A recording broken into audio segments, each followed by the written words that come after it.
ओम शांति।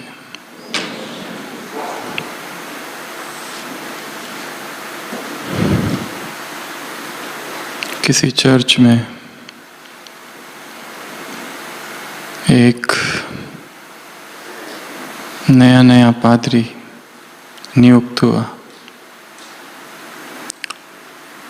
और उसे अगले दिन उसके जीवन का पहला स्पीच लेक्चर देना था।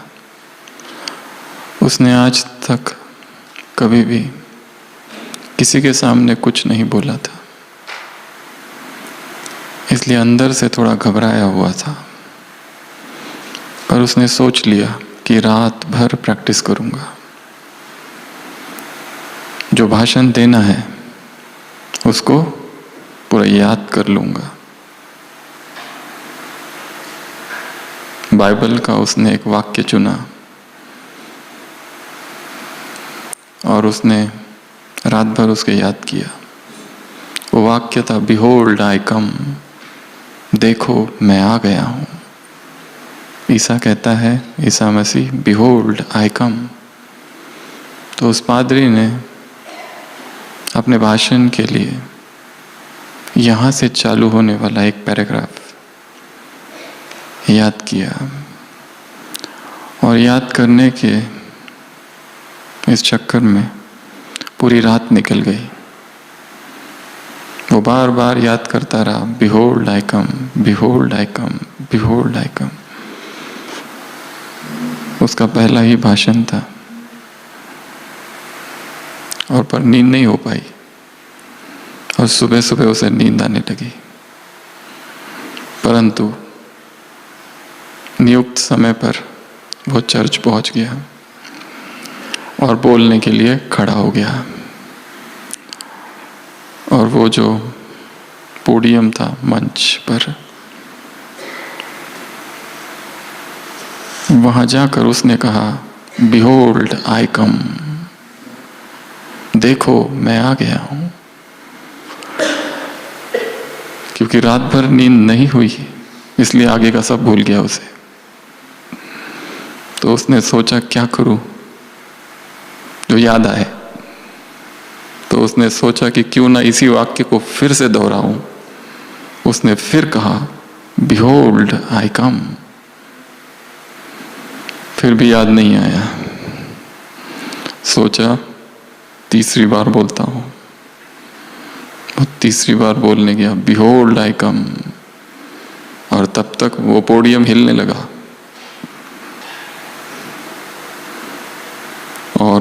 और उसे थोड़ी नींद सी भी आने लगी और वो धड़ाम से नीचे गिर गया उस पोडियम के साथ।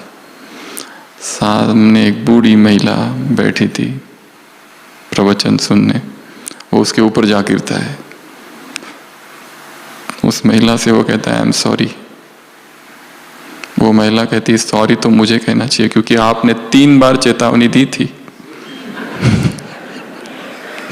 बिहोल्ड आई कम, मैं ही नहीं समझ पाई।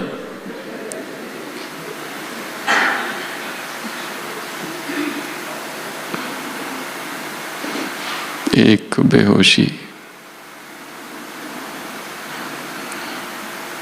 जो निरंतर घेरे रहती है चेतना को, और जब जब बेहोशी रहती है तब तक अपघात होते हैं। सारा अध्यात्म केवल 2 ही शब्दों के इर्द गिर्द घूमता है, होश और बेहोश। जब हम होश में हैं तब कोई गलती नहीं, और जब हम बेहोश में हैं, बेहोशी में हैं, तो गलतियां हैं। होश अर्थात आत्माभिमान, बेहोश अर्थात देहभान। पाप और पुण्य की इससे बड़ी और कोई परिभाषा नहीं हो सकती कि जो कुछ होश में किया जाए, संपूर्ण होश में, संपूर्ण जागरण की अवस्था में, वो सब कुछ पुण्य है। और जो कुछ बेहोशी में किया जाए, वो क्या कर्म किया जा रहा है, इसका महत्व कम है। चेतना की स्थिति क्या है वो महत्वपूर्ण है। क्योंकि यदि सभी देशों की फिलॉसफीज हम स्टडी करें तो जिसे हम पाप समझते हैं, किसी दूसरे देश के लोग उसे पुण्य मानते हैं। हमारे लिए कोई किसी की हत्या करना पाप हो सकता है, पर इस संसार में ऐसे कुछ आदिवासी कबीले भी है, वो छुप के बैठे रहते हैं और जो गाड़ी जाएगी उसको तीर से मारते हैं। उनके लिए वो खेल है। देवी को भेंट चढ़ाते हैं। कर्म परिधि पर है। अगर एक चक्र बनाया जाए और केंद्र पर चेतना है, चेतना यदि होश में है तो पुण्य कर्म परिणाम होगा। ये करूं कि ये न करूं, ये करना चाहिए नहीं करना चाहिए, ये प्रश्न ही नहीं है। डूज और डोंट्स का प्रश्न नहीं है। प्रश्न है होश का। प्रश्न है चेतना कितनी जागृत अवस्था में है। और जब जब हम बेहोश हो जाते हैं सब भूल जाता है। परमात्मा महावाक्य है, सारा खेल स्मृति और विस्मृति का है। स्मृति है तो सब ठीक, विस्मृति जिस घड़ी हो गई उसी घड़ी पाप विकर्म दुष्कर्म होता है। कोई कितना भी सोचे सुबह मैं ये करूंगा ये नहीं करूंगा, कितना भी सोचता है, पर अचानक वो हो जाता है जो उसे करना नहीं था, क्योंकि वो कार्य कर्मों पर कर रहा है। कार्य कर्मों पर नहीं करना है, सेंटर पर करना है, परिधि पर नहीं, सरकमफरेंस पर नहीं। पॉइंट स्वयं को जागृत रखना। तो आप सब जो इस भट्टी में आए हैं, एक ही लक्ष्य है। जो ज्योति बुझ गई है उसे फिर से जगाना। जो स्मृतियां विस्मृतियां हो गई है उन्हें फिर से जागृत करना। किस लिए आए थे और क्या कर रहे हैं,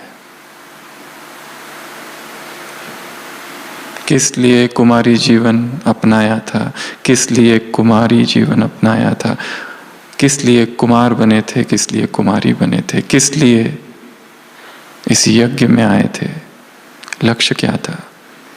लक्ष्य विस्मृत हो गया है, इसलिए सारी गड़बड़ है। और जैसे हर भट्टी को कहा जाता है, बताया जाता है, आप सब कर ही रहे होंगे, फिर भी एक बार फिर से याद दिला रहे। मधुबन में आने वाली भट्टियों में जो लोग हैं, जो ब्राह्मण आत्मा है, उनके 3 नियम हैं। अगर इन 3 नियमों का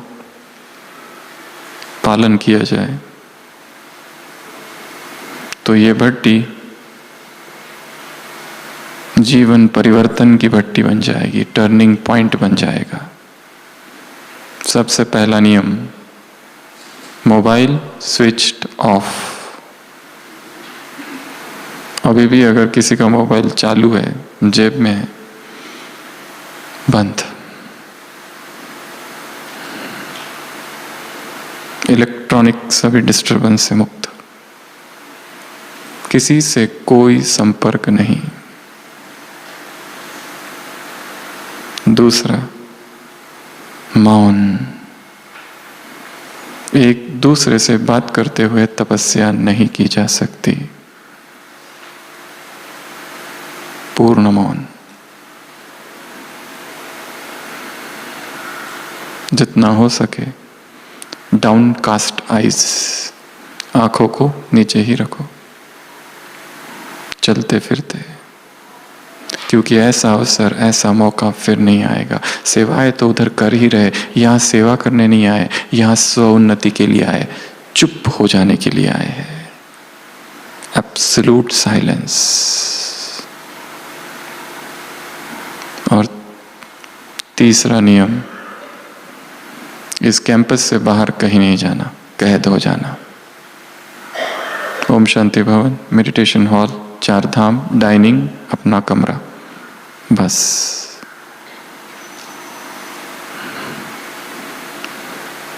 कट ऑफ हो जाना है, डिस्कनेक्ट टू रिकनेक्ट संसार से, संसार के लोगों से, एक दूसरे से। ऐसे हो जाओ कि जैसे ये केवल और केवल मेरे लिए है। जितना गहरा मौन होगा उतनी गहरी अनुभूतियां होगी। यदि मौन ही नहीं तो कोई अनुभव नहीं होगा। फिर यहाँ आना केवल एक मनोरंजन रह जाएगा। यहाँ आना, आए, खाया पिया, थोड़ी बहुत क्लासेस सुनी, बैठे और गए सेवा केंद्र पर, और वहां जाकर अनुभव सुनाया कि हमने बहुत अच्छा अनुभव किया। ये कुछ समय चलेगा, 10-15 दिन, उसके बाद सेम जैसे थे। ये भट्टी का लक्ष्य है बड़ा गहरा ऑपरेशन करना है। इतना कुछ भरा है आत्मा में, हमें ही नहीं पता क्या क्या है।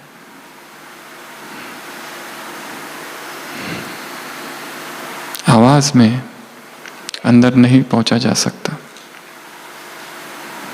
इसलिए जिन्होंने किया नहीं होगा वो आपसे करना चालू करें। और जैसा हर भट्टी में हम बताते हैं, आपकी वास्तविक भट्टी तो वहां जाने के बाद चालू होगी। ये केवल तैयारी है, 3 दिन 4 दिन। वापस कब पहुंचेंगे? अपने घर कब पहुंच रहे हैं? लौकिक घर, सेवा केंद्र 27 26 को पहुंचेंगे। तो 27 तारीख से भट्टी चालू होगी, 21 डेज, ठीक है। और 27 बड़ा अच्छा दिन है।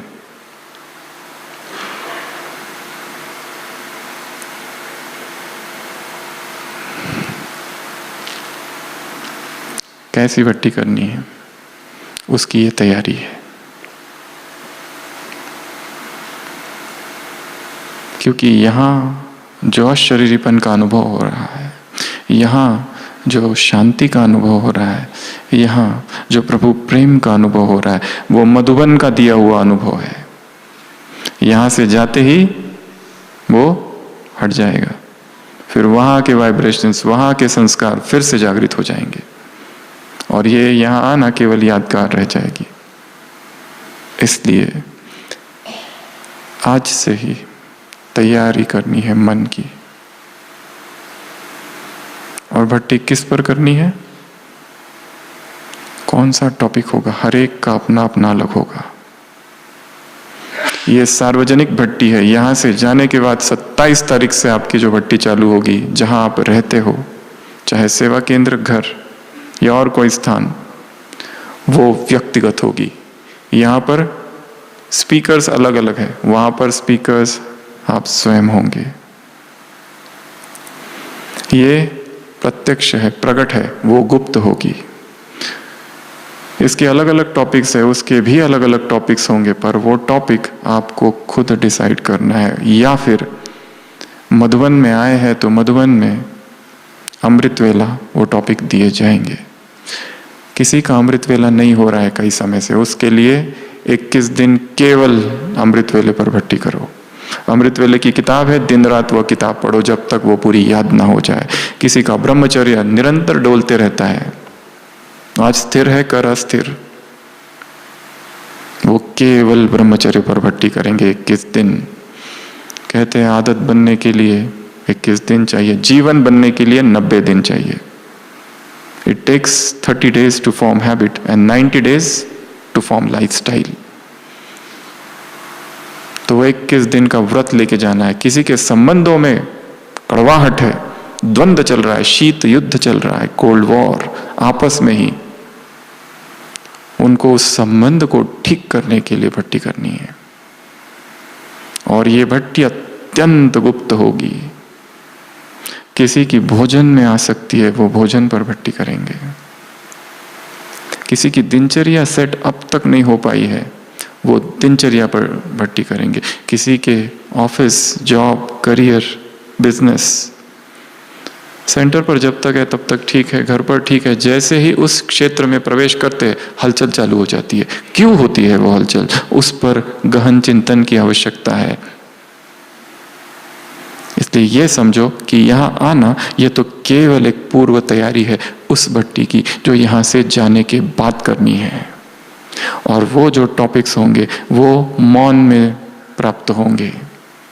टाइम सुबह 2 से 5 के बीच।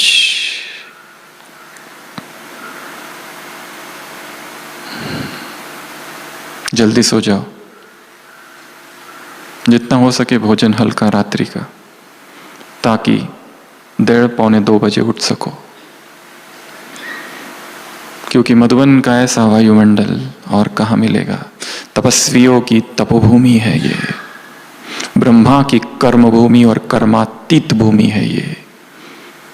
दादियों के चरण कमल इस धरती पर पड़े हैं। यहाँ तपने के लिए आए हैं, मनोरंजन के लिए नहीं। तपना है। बाकी सब चीजें तो वहां पर भी की जा सकती है, परंतु यह अवसर मिला है। सभी सेवाओं से सभी फारिग है, किसी को यहाँ कोई सेवा नहीं है, सब कुछ मिल रहा है। ये सब कुछ मिलते हुए भी यदि हम भोग और विलास में डूबे रहे तो काम अपूर्ण रह जाएगा। और काम बहुत बड़ा है, पता नहीं अंदर क्या क्या भरा है। ऊपर ऊपर से तो सफाई हो रही है विकारों की, पर विकार सबकॉन्शियस माइंड में है जिसकी हमें कोई खबर नहीं है। इतनी गहरी ईर्ष्या बैठी है, कोई घृणा है किसी आत्मा के प्रति। ऊपर से तो हमारे नारे हैं हम विश्व कल्याणकारी है, परंतु जैसे ही कोई एक आत्मा सामने आ जाती है अचानक मन में हलचल होती है। अचानक किसी ने 10 साल 20 साल पहले अपमान किया था, कुछ कहा था, उसकी वो बात अब तक याद है। संडे की मुरली, जरा भी घृणा ना हो किसी के प्रति। विकार बहुत बहुत सूक्ष्म है, दिखाई नहीं देते हैं। क्यों नहीं दिखाई देते? क्योंकि पानी हमेशा हिल रहा है। शांत कर दो उसको। इस भट्टी का लक्ष्य रखो अनुभूति। ये क्लासेस बहुत सुन सकते हैं, ऑडियोज बहुत है अवेलेबल। बाढ़ आई है इंटरनेट पर क्लासेस की। यहां लक्ष्य रखना है अनुभूति, यहां लक्ष्य रखना है मौन, यहां लक्ष्य रखना है एकांत, स्थूल एकांत, सूक्ष्म मौन, स्थूल मौन। No contact with the world. क्योंकि अंदर जाना है, बहुत गहरा काम है। ऑपरेशन होता है तो रेड लाइट लगता है, नॉट अलाउड बाहर के लोग। ये भी एक ऑपरेशन थिएटर है। चीरा लगा रहे, पता नहीं क्या आएगा, मन पर चीरा लगा रहे। जन जन के विकार। छोटा सा बच्चा पालने में है, कितना निरागस लगता है, कितना निर्दोष दिखाई देता है, परंतु उसमें सब कुछ है, जन्म जन्म का किचड़ा भरा हुआ। वो धीरे धीरे प्रकट होता है। इसलिए ये 3 नियम। Mobile switched off. जो प्रशासन में है और जिन्हें बहुत जरूरी है उनकी बात अलग, पर बाकी लोग बंद। ये काम उसी दिन करना है और किया भी होगा कहीं नहीं जिस दिन आए थे। दूसरा, आपस में बातचीत बंद। No sharing of experience. भोजन करो तो मौन में, ध्यान दृष्टि भोजन की थाली में, कॉन्शियस ईटिंग धीरे धीरे याद में। चलो तो फरिश्ते जैसे। यहां के इंस्पेक्टर बनकर नहीं आए हैं। यहां क्या दोष है और कौन क्या करता है इससे कोई लेना देना नहीं। जो करने आए हो वही करके जाना है। Mind your own business.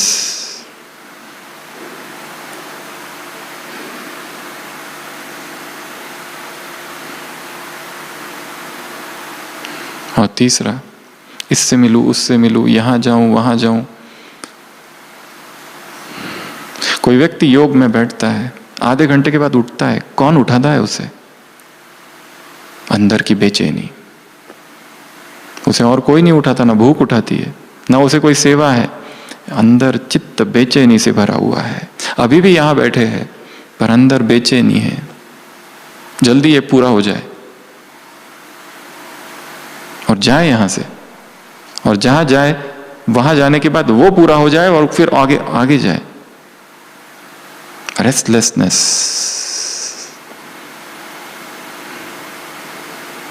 इसलिए कहा लिखा बहुत, सुना बहुत। यहां केवल लिखने सुनने के लिए नहीं आए, अनुभूति। यहां अभी अभी बैठे बैठे ही चित्त को शांत कर दो। जो क्लासेस यहां सुन रहे हैं,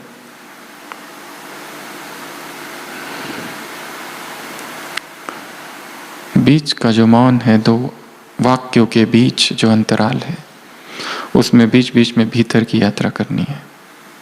क्योंकि काम बहुत बाकी है। ऊपर ऊपर से सब कुछ पता है, ऐसा कोई पॉइंट नहीं है ज्ञान का जो हमें पता नहीं है। फिर मिसिंग क्या है? मिसिंग है अनुभूति। दिव्य ध्येय की ओर तपस्वी,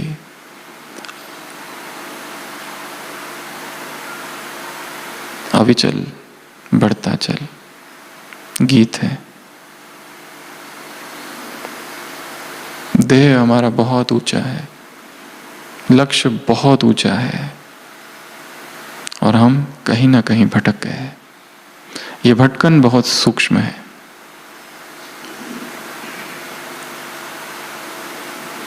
तो आज शाम, आज की पूरी रात, कल का पूरा दिन,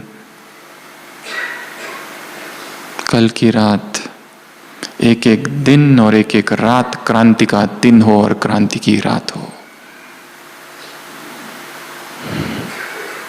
चुप हो जाओ, एब्सोल्यूट साइलेंस। क्योंकि बहुत सारे काम करने बाकी है। विकारों की ऊपर ऊपर से सफाई कर दी है, पर भीतर बैठे अचानक उभर के आते हैं। 10 साल सब कुछ ठीक चल रहा है, अचानक काम का संकल्प कहां से आ गया? था इसीलिए आया। उनको जाकर देखो, वो डायलिसिस के पेशेंट्स हैं, उनको जाके देखो। वो जो गरीब टीबी के मरीज हैं, उनको जाकर देखो, कहाँ है सौंदर्य? वो जो बूढ़े लोग हैं, दांत गिर गए, सुनाई नहीं देता, आंखों से दिखता नहीं, वेयर इज द ब्यूटी? और इसी देह के पीछे व्यक्ति दीवाना है। Bucket of stool and urine के अतिरिक्त यह देह क्या है? और ये तो सबसे बड़ी निद्रा है, सबसे बड़ा नशा है।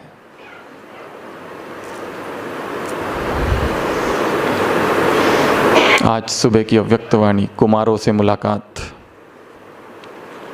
उस दुनिया में चले जाते हैं कुमार। क्यों? कुछ तो आकर्षण होता होगा, इसलिए तो जाते। यहां सब कुछ मिल रहा है, परंतु पुरानी दुनिया में फिर भी चले जाते हैं। तुम स्थापना करने वाले, वो विनाश करने वाले, फिर भी विनाश करने वालों का संग कर लेते हैं। क्यों? कुछ तो खींचता होगा। विनाश नहीं खींचता, देह खींचती है।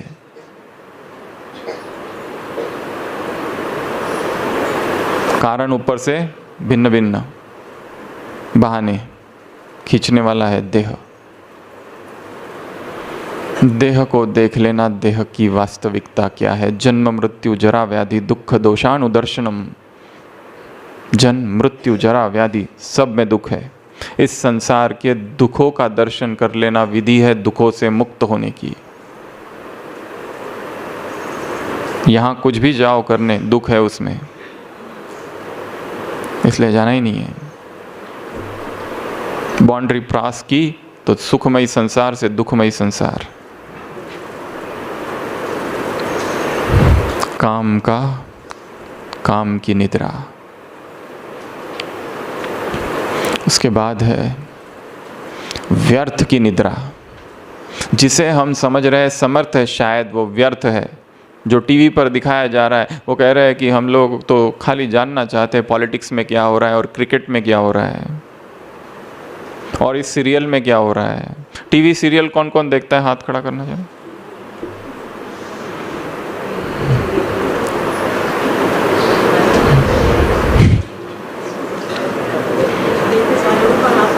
देखते सारे पर हाथ नहीं खड़ा कर रहे।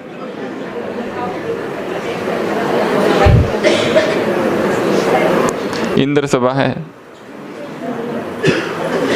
कितने बड़े बड़े कार्य करने हैं, संसार को जगाना है, पवित्रता का नया धर्म स्थापन करना है, और हम लगे हैं टीवी देखने में।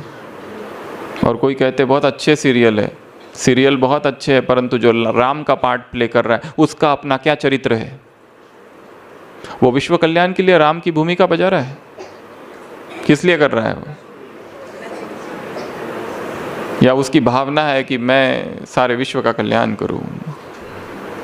तथा कथित धार्मिक धारावाहिक, एक एक पात्र का what is the spiritual calibre, आध्यात्मिक चरित्र क्या है उन पात्रों का? क्या बाल ब्रह्मचारी है सभी? क्या पवित्र है? क्या आत्मा को और परमात्मा को जानते हैं? और जो आत्मा को और परमात्मा को जानने वाले हैं और जो भगवान की पढ़ाई रोज पढ़ते हैं, वो उनको देखने जाते हैं। तो यह समय का सदुपयोग है या दुरुपयोग? जगाना है स्वयं को इस निद्रा से। जो जो व्यर्थ है उन सब से।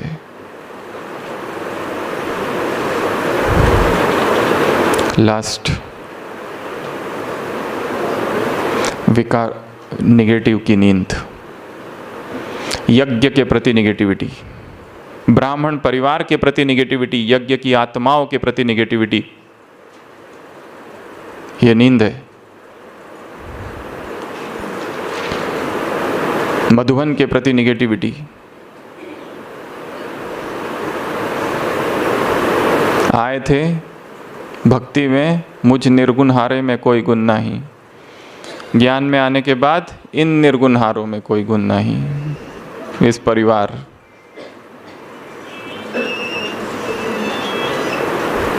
इतना कुछ देख लिया कि सबके प्रति थोड़ा थोड़ा थोड़ा थोड़ा निगेटिव हो गया है। ये भी नींद है। यज्ञ किसका है ये भूल रहे हैं। किसके प्रति निगेटिविटी? उनके प्रति जिन्होंने अपना जीवन स्वाहा कर दिया है यज्ञ के लिए। उन बहनों के प्रति जिन्होंने एक एक ने अपने जीवन और अपने यौवन को यज्ञ की वेदी पर अर्पण किया है, जिन्हें स्वयं भगवान ने चुना है, उनके प्रति। उन्हीं के प्रति जिनकी मंदिरों में भक्त पूजा कर रहे हैं, उनके उन देवियों के प्रति।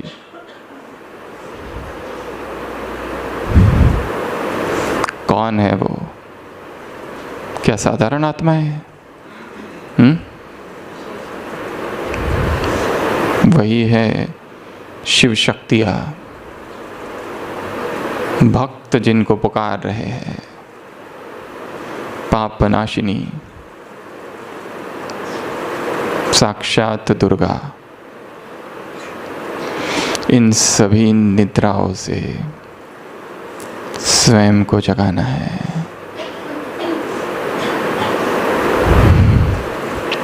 जगाएंगे। पहली निद्रा इंद्रियों की गुलामी, दूसरी आलस, तीसरी गफलत, चौथी डिजिटल स्लीप। माताओं को समझ में आ गया सभी डिजिटल स्लीप? माताएं भी डिजिटल है आजकल, डिजिटल मदर्स। अगली नींद फैमिलियरिटी। फैमिलियरिटी माताओं को समझ में आ गया? अंग्रेजी शब्द है, घनिष्ठता संबंधों में। हाँ, और अगली नींद दुख की, अगली नींद अलबेलेपन की, अगली धन, अगला काम, और अगला यार, और लास्ट निगेटिव, इन सभी नींद से स्वयं को जगाना है, और जब तक न जाग जाए तब तक बेचैन रहना है। स्पिरिचुअल डिस्कंटेंट, दैवी असंतोष बना रहे निरंतर। बाबा कहते हैं संतुष्ट मनि भव, हम कह रहे हैं दैवी असंतोष कि क्यों नहीं हो पा रहा है, क्यों नहीं मैं जाग रहा हूं, इसका असंतोष, डिवाइन डिस्कंटेंट।